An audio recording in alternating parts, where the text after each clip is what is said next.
The stagecoach had been rattling across the high desert all morning, the sun glaring down like a molten coin in the sky. Dust clung to every surface, her bonnet, her gloves, even the small silver locket she wore at her throat. Elizabeth Hollander sat stiffly on the leather bench, her hands folded tight in her lap, willing the road to stay smooth, willing her journey to remain uneventful. But fate has no regard for the prayers of weary travelers. The first shot cracked like lightning through the still air. Horses screamed, their hooves clattering against dry earth as the driver yanked hard on the reins. Elizabeth's breath caught in her chest, her heart pounding as the other passengers shrieked. The second shot splintered the wood near her window, sprang her with jagged shards. The stagecoach veered violently, wheels lifting from the ruts. Elizabeth clutched the seat, nails digging into the worn leather. The driver shouted something she couldn't make out, then came the third shot. Louder, closer. The stage lurched, tilted, and before she could even think to pray, the world turned upside down. The crash was thunderous. Wood splintered, glass shattered, and her body slammed against the hard earth with a force that drove the breath from her lungs. Dust filled her mouth and throat, choking her. She rolled onto her side, coughing, her ears ringing. The stagecoach lay in ruins, one wheel still spinning weakly in the dirt. Screams faded into moans, then into silence. The horses, wild-eyed, tore free and vanished into the horizon. Elizabeth struggled to push herself up, every muscle protesting. She blinked against the harsh sunlight, trying to see through the swirling haze, and then she saw them, shadows tall, swift, purposefully merging through the dust like figures born from the earth itself. Men on horseback, faces painted, feathers fluttering in the dry wind.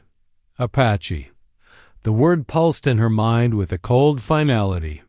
She had heard the stories whispered in town, around tavern tables, by trembling settlers who spoke of raids, of disappearances, of captives never returned.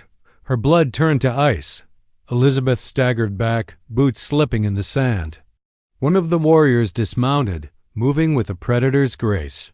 He wore no shirt, only buckskin trousers, his bronze skin marked with white paint across the chest and shoulders. His hair, long and black as a raven's wing, caught the sun like strands of silk. Around his neck hung turquoise and bone, glinting like a hunter's trophies. His eyes found hers. Dark, unwavering, unreadable. Before she could flee, his hand shot out, seizing her wrist. His grip was like iron, unyielding, burning her skin with its strength. She gasped, twisting, but he pulled her effortlessly toward him. Elizabeth's bonnet tumbled from her head, her hair spilling loose across her shoulders. Panic surged through her veins. She was a widow, a schoolteacher, an ordinary woman on her way to start anew in Santa Fe. She had no land, no wealth, nothing worth taking. Yet his stare bore into her as if she were more than a passenger caught in the wrong place. "I'm not who you think," she whispered hoarsely, her voice trembling, almost lost in the hot wind. The warrior said nothing. His face gave no hint of mercy or cruelty, no acknowledgement that he had even heard her words. With one powerful motion, he swung her upward, lifting her onto his horse as though she weighed no more than a child. She clutched the saddle horn, her breath coming in ragged gasps, the leather warm beneath her palms. He mounted behind her in a single fluid motion, his arm like a steel band across her waist. The horse snorted, stamping the ground, then surged forward with a violent kick. Elizabeth's world became a blur of sagebrush and sun-bleached rock as the warrior drove his mount away from the wreckage. Behind them, the other survivors were left groaning in the dust. No one followed. No one tried to stop him. The wind stung Elizabeth's face, pulling tears from her eyes as she clung to the saddle, every muscle aching with terror. Her heart hammered so loudly she thought it might burst. She wanted to scream, to beg, to fight, but her voice failed her. All she could hear was the relentless pounding of hooves and the steady, unshakable breathing of the man who held her captive. The desert stretched endlessly before them, cruel and vast, and Elizabeth Hollander realized with a bone-deep certainty that her life would never again be what it was an hour ago. And the words she had whispered, the desperate plea that she was not who he thought she was, hung in the air between them, unanswered, as the horizon swallowed them whole. Elizabeth had never known such speed, such reckless power, as the horse beneath her surged forward across the broken plains. The wind howled in her ears, pulling at her hair until it streamed wild across her face. Every jolt of the animal's stride rattled her bones, and still she clung to the saddle horn as if it were the last thing tethering her to life itself. Behind her, the warrior's chest pressed firmly against her back, his arm a band of steel locked across her waist. She could feel the rhythm of his breathing, steady and unhurried, so at odds with the chaos that consumed her heart. It was as though he were carved from the desert itself, unyielding, unshakable, beyond fear. Elizabeth risked a glance behind. The wreckage of the stagecoach was already a blur in the distance, shrinking into nothing but smoke and scattered debris. The few survivors who had moaned in the dirt were gone from view, swallowed by the rolling heat waves that danced over the Pieve horizon. No one had followed. No one had even tried. She was alone, now alone with him. The desert stretched endlessly, a cruel kingdom of stone and fire. Sunlight poured down with merciless heat, baking the ground until the air shimmered.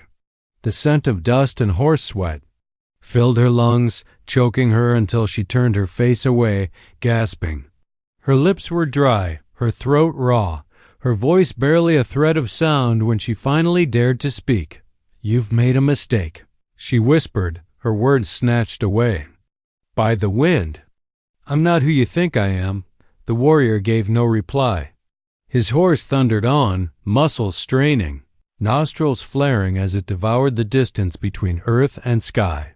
Elizabeth pressed her hands against the saddle, searching for any chance, any weakness, but his arm across her waist never faltered. Even if she dared to leap, the desert would swallow her whole.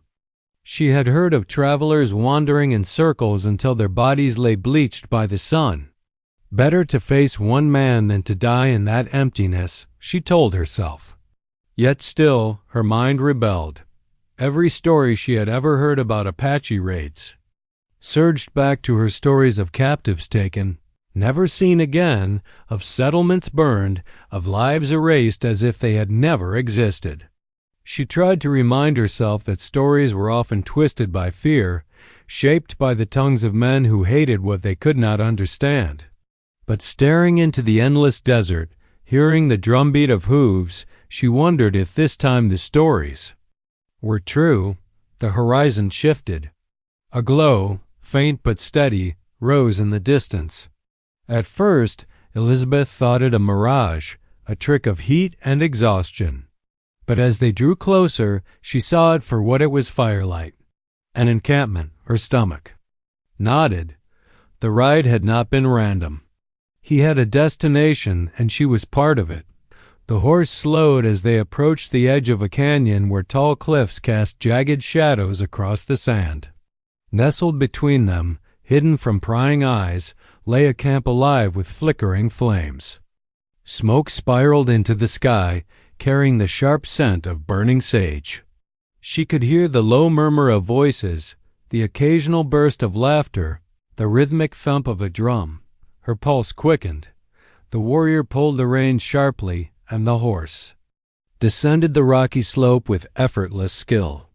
Elizabeth clung tighter, her body stiff, every muscle braced for what awaited her. The moment they entered the camp, the world shifted. Children stopped their play, wide-eyed and silent.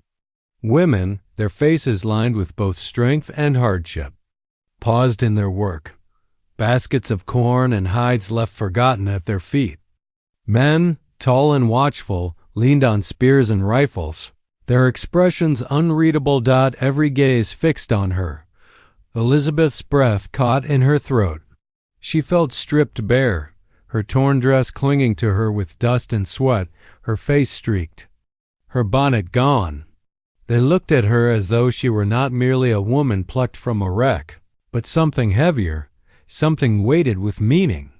The warrior slid from the saddle and reached for her.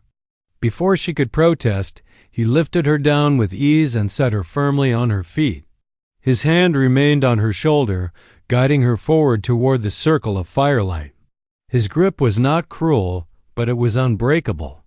Elizabeth's knees trembled. As she walked, the murmurs of the camp buzzing around her like bees. She tried again, her voice steadier this time, though fear clung to every word. "I told you I'm not who you think I am." The warrior's jaw tightened, his dark eyes never leaving hers. Still, he said nothing. He guided her onward, deeper, into the camp, as though her protests were nothing but smoke carried off on the desert wind. And in that silence, Elizabeth realized something far more frightening than abduction. This man did not believe she was a mistake. He believed she was meant to be here. The camp fell into silence the moment Elizabeth entered its circle of firelight. Dozens of eyes fixed on her, men's eyes hard and guarded, women's eyes sharp and suspicious, children's eyes wide and curious. The drumbeat that had carried through the desert night dwindled into nothing, leaving only the crackle of firewood and the restless snorts of tethered horses. Elizabeth stood frozen, dust clinging to her torn dress, her hair tangled from the long ride.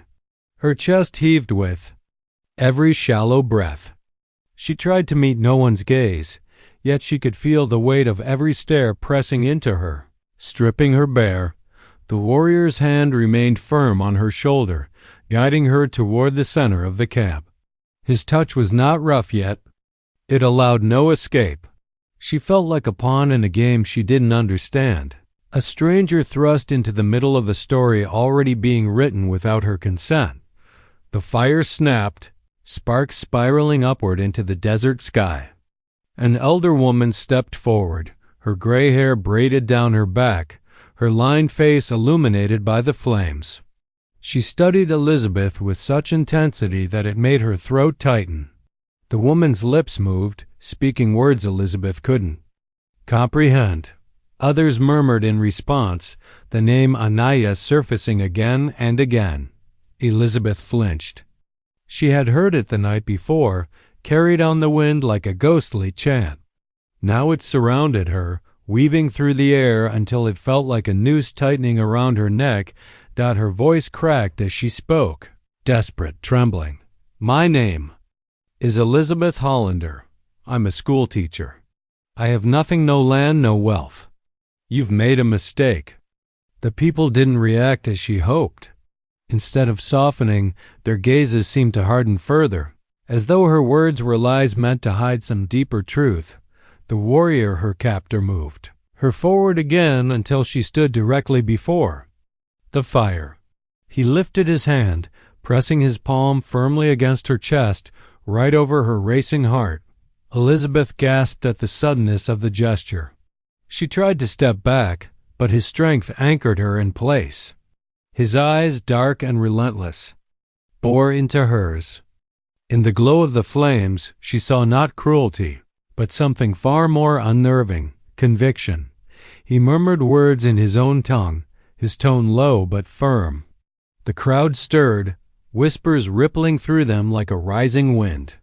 Elizabeth could not understand, but she felt the meaning in her bones. He was claiming something about her, something they all seemed to half believe already. Her heart hammered beneath his palm, and tears pricked her eyes. "You're wrong," she whispered, barely, able to hear her own voice above the blood rushing in her ears. "I'm not who you think." The warrior finally dropped his hand, but he did not move away. He remained close enough that she could feel the heat of his skin, smell the faint smoke clinging to him. Around them, the camp's silence deepened, heavy with anticipation. The elder woman spoke again, her voice sharp, commanding. Two younger women stepped forward, carrying woven blankets and clay bowls of water. They reached for Elizabeth, their touch brisk, almost businesslike. They draped one blanket across her shoulders and gestured for her to drink. Elizabeth hesitated, fear twisting inside her. Was this kindness or preparation for something she could not name? She glanced at the warrior, but his expression gave nothing away. Slowly, reluctantly, she lifted the bowl and sipped. The water was cool, clean, soothing against her raw throat. The murmurs grew louder. The word Anaya circled again and again, like a tide rising. Elizabeth shivered beneath the blanket, clutching it tight. The firelight painted everything in shades of red and gold, as though the earth itself conspired to draw her into their story. She wanted to scream that she was Elizabeth Hollander, that she had no connection to whatever ghost they thought she was. But her voice stuck in her throat, swallowed by the weight of so many eyes. The warrior finally spoke, his deep voice rolling like distant thunder. His words meant nothing to her, yet she understood the effect. The people quieted instantly, there. Attention fixed on him. When he finished, he gestured to her once more, his arm extended as though presenting her to the flames. Elizabeth's knees threatened to buckle. Her pulse raced, panic clawing at her chest. She had thought being taken was the worst fate she could face, but now she saw the truth. The worst fate was being seen not as herself, but as someone else entirely. And as the fire crackled higher, Elizabeth realized with a chill that they weren't simply holding her captive. They were judging her. The fire burned low, its crackle softened to a whisper, yet the name still echoed around her. Anaya. Elizabeth sat near the edge of the encampment, her wrists bound to a wooden post. A blanket had been thrown across her shoulders, though she suspected it was less an act of kindness and more a way to keep her still. The night was cool now, the desert winds carrying the scent of sage and smoke. Shadows danced against the canyon walls as if the land itself watched her with wary eyes. She pulled weakly at the ropes, but they held tight, chafing her skin raw. Across the fire, women stirred pots and whispered to one another, their eyes darting toward her with an unsettling mix of suspicion and recognition. Children peeked around their mothers' skirts, giggling quietly before being hushed. Men gathered. In small groups, their voices low, their glances sharp. Everywhere, the same name passed between lips like a prayer, or perhaps a curse. Anaya. Elizabeth squeezed her eyes shut, wishing she could vanish into the dust. I'm not her. Whoever she is, I'm not her. She thought of her small classroom. In Kansas, of chalkboards and children's laughter, of books lined neatly on a shelf. That life seemed impossibly far away, like a dream half forgotten. The sound of footsteps broke through her thoughts. She opened her eyes to see him, the warrior who had taken her. He approached with the same silent grace as before, his shadow long in the firelight. Muscular, shirtless, his chest painted faintly with white lines, his long black hair shifting with the night breeze. The turquoise and bone jewelry at his throat caught the firelight, glowing like pieces of the moon. Elizabeth's breath caught as he crouched before her. His eyes, unyielding, studied her face as though he were searching for something buried beneath her skin. You keep calling me that, she whispered, her voice trembling. Anaya, but you're wrong. My name is Elizabeth Hollander. His gaze didn't falter. Slowly, he touched the turquoise pendant around his neck, then gestured toward her with 2 fingers, pressing them briefly to the center of her chest. You are Anaya, he said in accented English, the words heavy, certain. Elizabeth shook her head fiercely, tears stinging her eyes. No, I'm not. I don't know who that is, but it's not me. I swear it. The warrior tilted his head slightly, studying her. Then, with deliberate slowness, he rose and faced the fire. He spoke in his language, his voice carrying over the camp. Elizabeth couldn't understand the words, but the reaction told her everything. Murmurs rippled through the people, heads nodding, eyes narrowing, lips forming that name once more. Anaya. Elizabeth's heart pounded. She had never felt so utterly erased. When the warrior turned back to her, his expression remained unreadable. He stepped closer, kneeling again, and this time he leaned so near she could feel the warmth of his breath. "You do not remember," he said softly, his tone not cruel but unshakably firm. "But you carry her soul," Elizabeth shivered. The rope bit into her wrists as she pulled away, but his presence left her no room to flee. "You're wrong," she whispered, though her voice lacked the certainty it once held. His eyes searched hers, and for the briefest moment she thought she saw something flicker there, not anger, not victory, but a strange sorrow. Then it was gone, hidden behind that dark, unwavering gaze. He stood again, leaving her trembling in the shadows of the post. All around, the whispers resumed. "Anaya, Anaya, Anaya."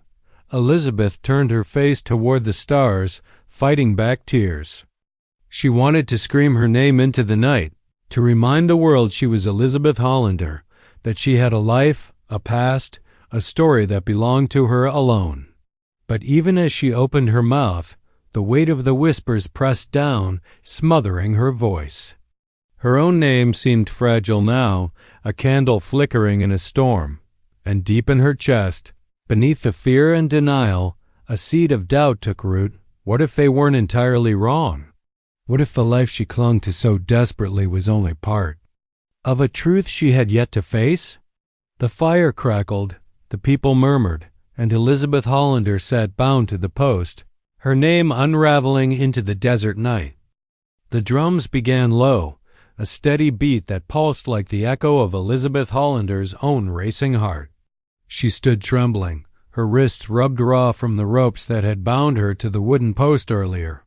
Now she was free, though the Apache circle closing around her hardly felt like freedom. Firelight licked across their painted faces, their eyes sharp and unreadable dot at the center of the circle. The fire roared high, sending sparks swirling into the black desert sky. Shadows danced across the faces of the villagers, women holding babies close, boys clutching spears too long for their arms, elders with eyes like stone. Elizabeth could feel their judgment pressing on her like the weight of a millstone. The warrior who had taken her, the same man who had dragged her from the wreckage of the stagecoach, now stood only a few feet away. His long black hair rippled like dark silk in the wind. His bare chest glistened with sweat and ash, muscles carved and strong, decorated with strings of bone and turquoise that clinked softly when he moved. In his hand he held a carved staff topped with eagle feathers, its shadow stretching across the sand toward her. Elizabeth swallowed hard. Her lips parted, and the words slipped out before she could stop them. "I'm not who you think," the circle murmured, their language sharp and musical, weaving around her like a storm. She didn't understand the words, but she felt the weight of them, the way their eyes pierced her as though peeling back her skin to see the truth beneath. The warrior stepped forward. His gaze was steady, unreadable. He raised the staff and pointed it toward the fire.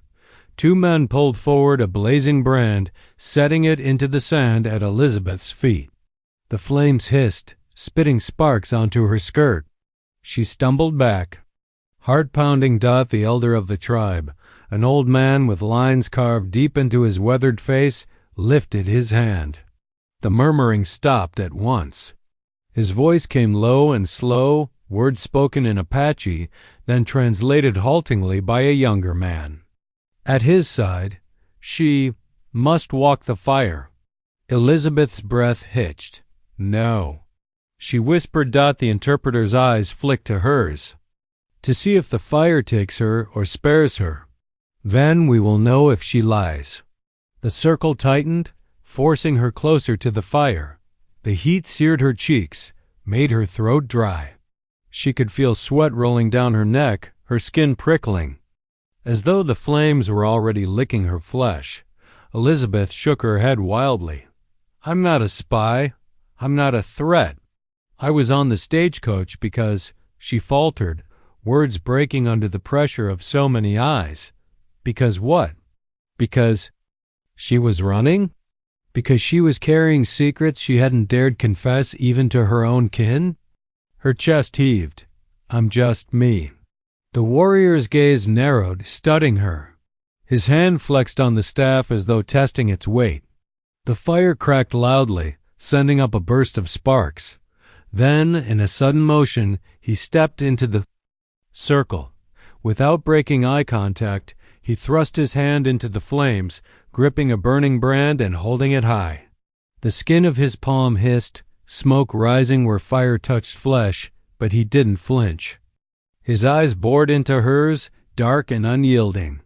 The circle gasped, but none moved to stop him.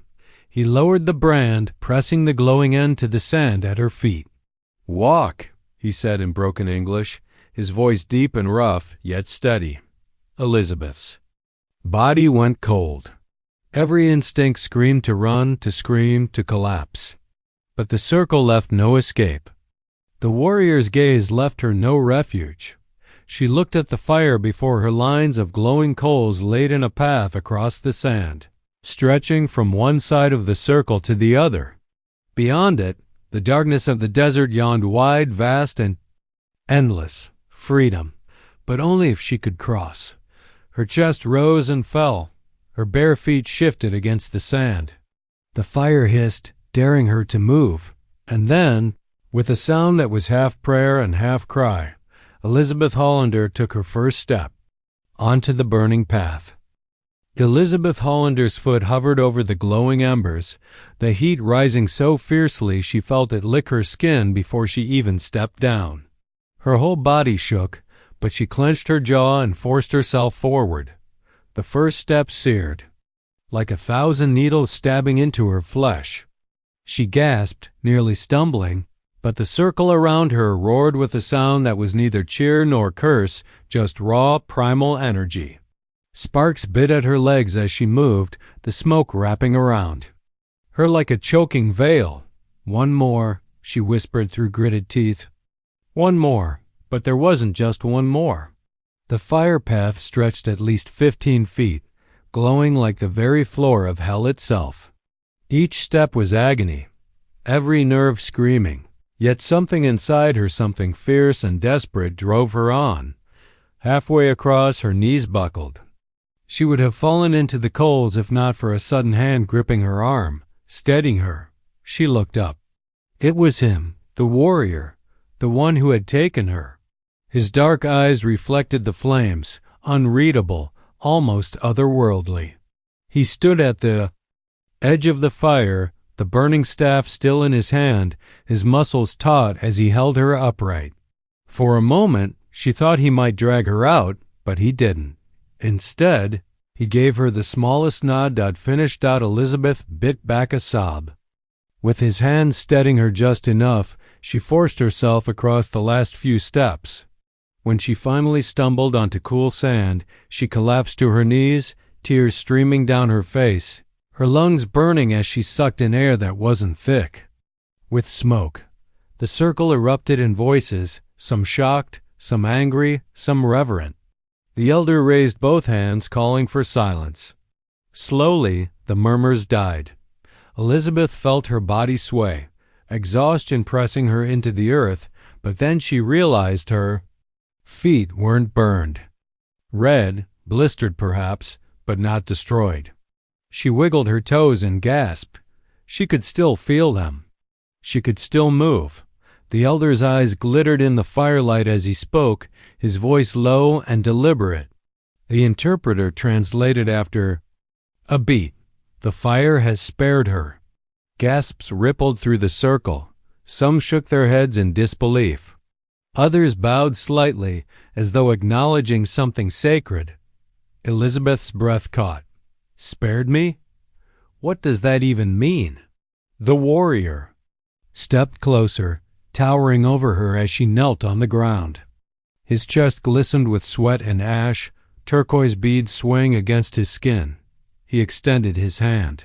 For a moment she thought he meant to strike her, but instead he reached down, palm open. Her instinct screamed to recoil, but her body trembling, half-broken, moved on its own. She placed her hand in his. His skin was hot, rough, but grounding. He pulled her up effortlessly, his strength almost frightening. The elder spoke again, his words rising and falling like the wind. The interpreter's voice followed. She is not enemy. She is not spy. She belongs to the fire. She belongs. He hesitated, searching for the right word. Here. Elizabeth's heart thudded painfully. Belongs? The circle broke slowly. Some still glaring, others nodding in grim acceptance. Children whispered to one another, their eyes wide as they stole glances at her. A woman pressed a blanket into Elizabeth's hands. Though her face remained stern and distant, she clutched the blanket tightly, unsure whether it was kindness or a binding rope of another sort. The warrior remained beside her, his presence commanding. Without a word. Finally, he spoke in English again, his voice gravelly, slow, as though each word cost him something. "Elizabeth Hollander," he said, pronouncing her name with careful weight. "Now you are Firewoman." The title hit her like a stone. Firewoman. Branded, judged, claimed. Elizabeth's throat went dry. "I never asked for this," she whispered, though her voice trembled more than she meant it to. His eyes lingered on hers. No smile, no scorn, only that same unreadable intensity. Then he turned and began to walk, gesturing for her to follow. The elder watched with eyes sharp as knives. The villagers began to disperse. The fire hissed as if mocking her, embers rising into the night sky like tiny spirits. Elizabeth staggered.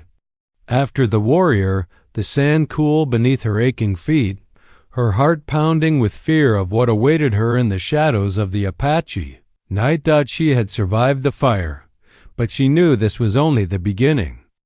Elizabeth Hollander's legs trembled as she followed the warrior through the darkened Apache camp, the embers of the trial fire glowing faintly behind them. The blanket clutched around her shoulders smelled of smoke and sage. Her bare feet stung. From the firewalk, every step a reminder of what she had just endured. Yet somehow she had survived. Whispers followed her through the camp. Some voices carried disbelief, others reverence. "Firewoman," they said. She could not understand the Apache tongue, but the tone was clear. She had become something more than a prisoner, though whether that meant safety or danger, she couldn't yet tell. The warrior stopped before a lodge made of stretched hides and poles, painted with patterns that caught the firelight in eerie shapes. He held the flap open and gestured for her to enter. His eyes did not waver, nor did his hand. He expected obedience. Elizabeth hesitated, the knot in her stomach tightening. But outside, villagers watched, waiting. The elder's sharp gaze lingered even from across the fire. She had no choice.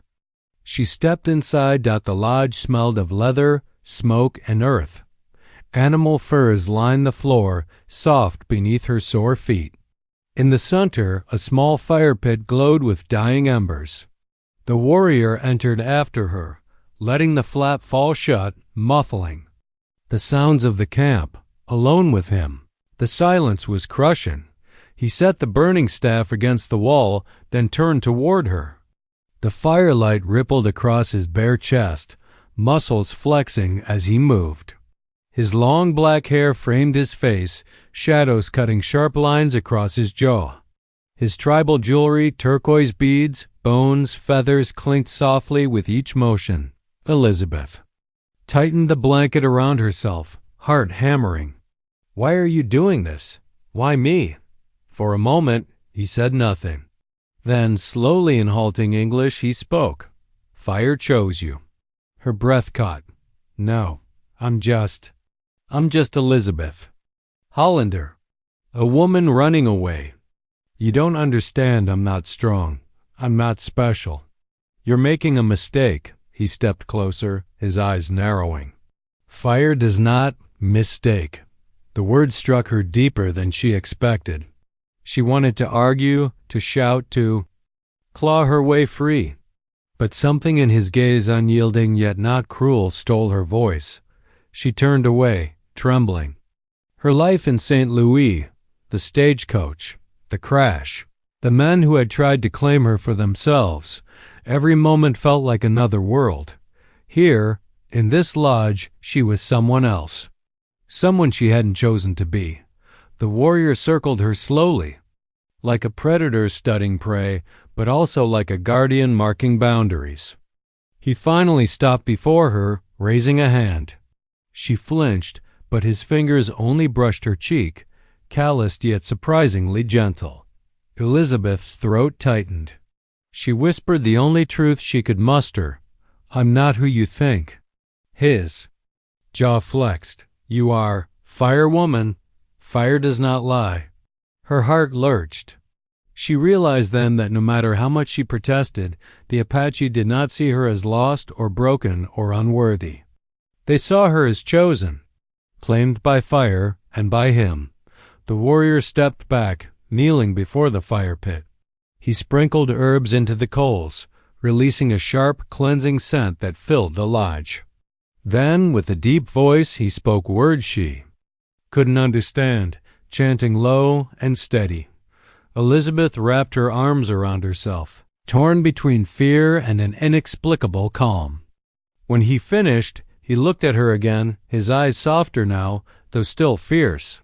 You live, he said simply, so you belong. Here, with me. Her chest constricted, belonging. The word filled her with both dread and a strange, aching relief. She had run from one life, and now another claimed her. Tears welled in her eyes, though she refused to let them fall.